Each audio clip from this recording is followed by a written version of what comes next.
హైడ్రా ఆపరేషన్లపైన పెద్ద ఎత్తున విమర్శలు కూడా వస్తున్నాయి. మొన్నటి వరకు పాజిటివ్ రెస్పాన్స్ వచ్చిన నేపథ్యంలో ఆదివారం మాత్రం కూల్చివేతలపై కూడా పెద్ద ఎత్తున బీఆర్ఎస్ కానీ చాలామంది సోషల్ మీడియాలో వీడియోలు, చిన్న పాప వీడియో కూడా చాలా ఎమోషనల్గా అనిపించింది. ఏం చెప్తారు? కాన్సెప్ట్ అయితే మంచిదే, హైడ్రా అనేది మంచిదే.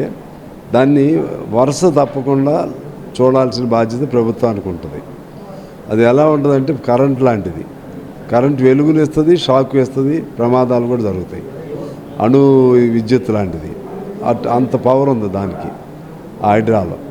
దాన్ని జాగ్రత్తగా ఉపయోగించాల్సిన, దాన్ని విచక్షణతో కూడిన ఆలోచనతో కూడిన నిర్ణయాలు చేయాల్సిన బాధ్యత ఉంది. అందుకని మేము ఏమన్నామంటే ఇప్పుడు ఈ మధ్య ఈ 4 రోజుల నుంచి ఉన్న వాతావరణం చూస్తే పేదవాళ్ళల్లో అభద్రతా భావం ఉంది. ముఖ్యంగా చాలామంది ఆ రోజుల్లో ప్రభుత్వ స్థలాల్లో అవి పనికిరాని స్థలాలనే ఉద్దేశంతో గుడిసెలు వేసుకున్న వాళ్ళు ఉన్నారు. అటువంటి వాళ్ళు ప్రభుత్వ స్థలాలు కూడా ఇప్పుడు ఖాళీ చేస్తారనేది అంటున్నారు. అది నిరుపయోగం ఉన్నదానికి 58, 59 జీవోలు ఇచ్చారు. కాబట్టి వాళ్ళని రెగ్యులర్ చేయడానికి ప్రయత్నం చేయాలి. నెంబర్ 1. నెంబర్ 2, చెరువులు ఏమన్నా ఉంటే చెరువుల ప్రాంతాల్లో, ఆ చెరువుల ప్రాంతాల్లో ఎవరైనా పేదవాడు ఇల్లుంటే అసలు వాడికి అమ్మినవాడు ఏరే. చాలామంది కొనుక్కుని బ్యాంకులు రుణాలు తీసుకుని మధ్యతరగతి వర్గీయులు, లేకపోతే చిన్న ఉద్యోగస్తులు, మధ్యతరగతి ఉద్యోగస్తులు, వీళ్ళు కూడా అలా చేస్తూనే ఉన్నాయి. ఇప్పుడు వాళ్ళు కూడా భయపడుతున్నారు, నన్ను కొంతమంది ఏడుస్తున్నారు. అవన్నీ చూడాలి. ఆ చెరువులు ఉపయోగం ఉంటేనేమో వాళ్ళని ప్రత్యామ్నాయం చూపెట్టి వాళ్ళని ఖాళీ చేయించాలి.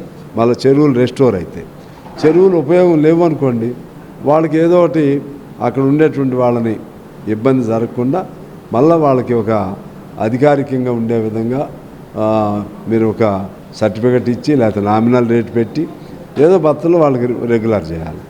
3వది ఏంటంటే డ్రైన్లు, ఇటువంటి చోట అక్కడ డ్రైన్లు అసలు నీకు పనికిరావు, ఎప్పుడో క్లోజ్ అయిపోయినాయి.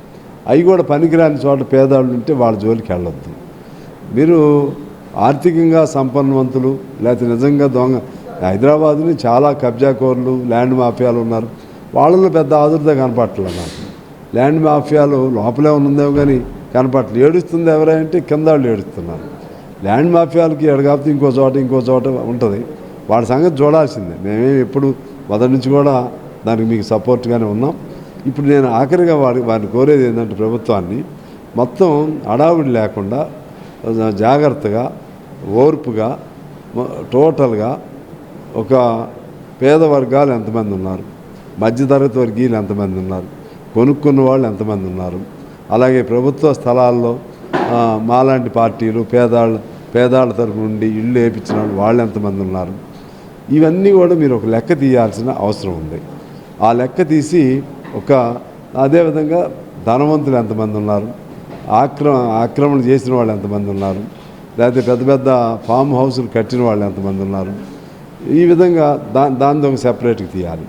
తీసి ఒక విశ్లేషణకు వచ్చిన తర్వాత, ఒక అంచనాకు వచ్చిన తర్వాత ఈ పేదవాళ్ళది మీరు తప్పనిసరిగా తీయాలనుకుంటేనేమో మీకు ప్రత్యామ్నాయం చూపెడతామని చెప్పి వాళ్ళకు భరోసా ఇచ్చి ప్రత్యామ్నాయం చూపెట్టి తద్వారా వాళ్ళకు ధైర్యం ఇచ్చి అప్పుడు వీళ్ళ జోలికి వెళ్ళాలి.